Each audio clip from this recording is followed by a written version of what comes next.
English बड़ी ही confusing language है, ये तो आप भी मानते ही होंगे। हमें सबसे ज़्यादा दिक्कत होती है जब वर्ड्स बिल्कुल एक जैसे बोले जाएं या प्रोनाउंस किए जाएं, लेकिन उनकी स्पेलिंग और मीनिंग अलग हो। जैसे to with a single O, T with double O's and TWO यानी कि टू। इनके कुछ एग्जाम्पल्स देख लेते हैं।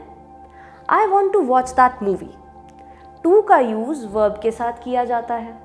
आई would like that too. TWO two का यूज़ मुझे भी कहने के लिए किया जाता है।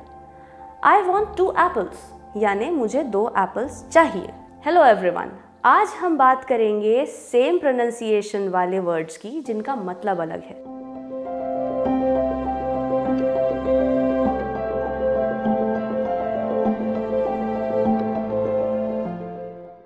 जब प्रोनाउंसिएशन सेम होता है तब आपको सुनते समय सेंटेंस के कॉन्टेक्स्ट यानी कि सेंटेंस के संदर्भ को समझना होगा।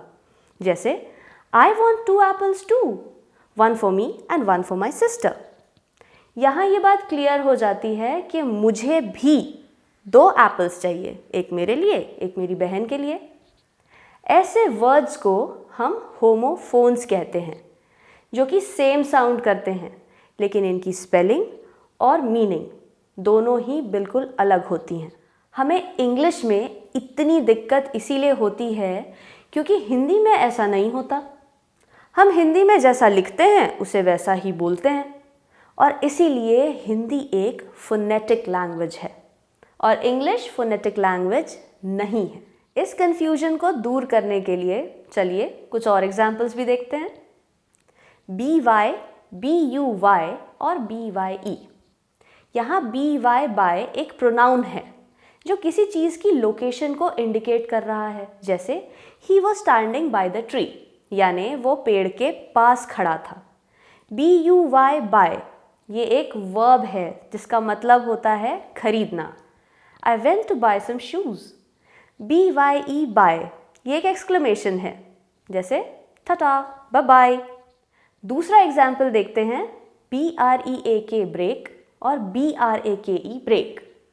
BREAK ब्रेक का मतलब होता है कोई चीज़ तोड़ देना या इंटरप्ट करना।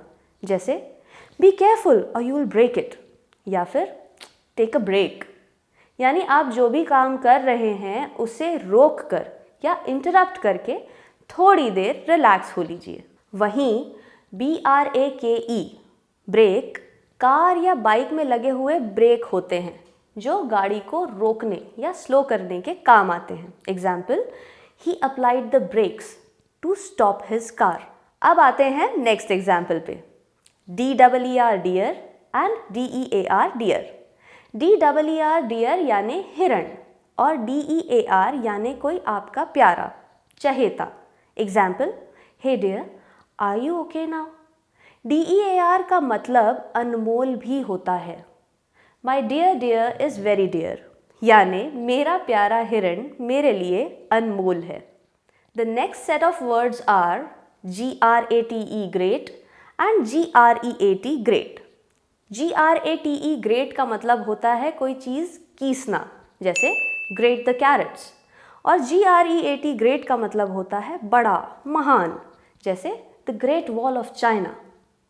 He did a great job. Great एक एक्सक्लेमेशन जैसे भी यूज़ होता है, लाइक दैट्स ग्रेट। ये आप तब यूज़ करेंगे जब आपको किसी को अप्रिशिएट करना हो। या ग्रेट ये आप यूज़ करेंगे जब कोई सिचुएशन ख़राब हो जाए और आप फ्रस्ट्रेट हो गए हों। अगला एग्जाम्पल है HEAR here and HERE here। HEAR here यानी कि सुनना, I can hear you clearly. और HERE here मतलब यहाँ, कम सिट हियर। अब आते हैं नेक्स्ट एग्जाम्पल पे। MAIL mail and MALE male. MAIL mail का मतलब होता है लेटर्स जो आपको पोस्ट से आते हैं। यहीं से आया है वर्ड मेल मैन जिसे हम इंडियन कंटेक्स्ट में पोस्टमैन कहते हैं। ईमेल भी मेल वर्ड से ही डिराइव हुआ है। Did you receive the mail that I sent you? You were supposed to get it a long time back. MALE male use होता है किसी पुरुष को संबोधित या एड्रेस करने के लिए। She went out with her male friend. इन सारे एग्जाम्पल्स में भले ही प्रोनाउंसिएशन सेम क्यों ना हो, आप उस वर्ड का मीनिंग आराम से समझ पाएंगे अगर आपको ये पता है कि कौन सा वर्ड कौन से कॉन्टेक्स्ट में यूज़ हुआ है।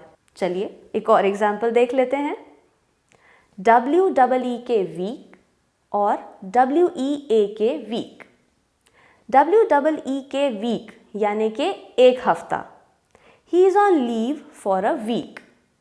और WEA वीक यानी कमज़ोर, the bout of seasonal flu has made me weak. ऐसे और भी कई वर्ड्स हैं जो सेम तरीके से बोले जाते हैं, लेकिन इनका मीनिंग बिल्कुल अलग होता है। अगर आप ऐसे और वर्ड्स जानते हैं तो हमें कमेंट करके ज़रूर बताएं।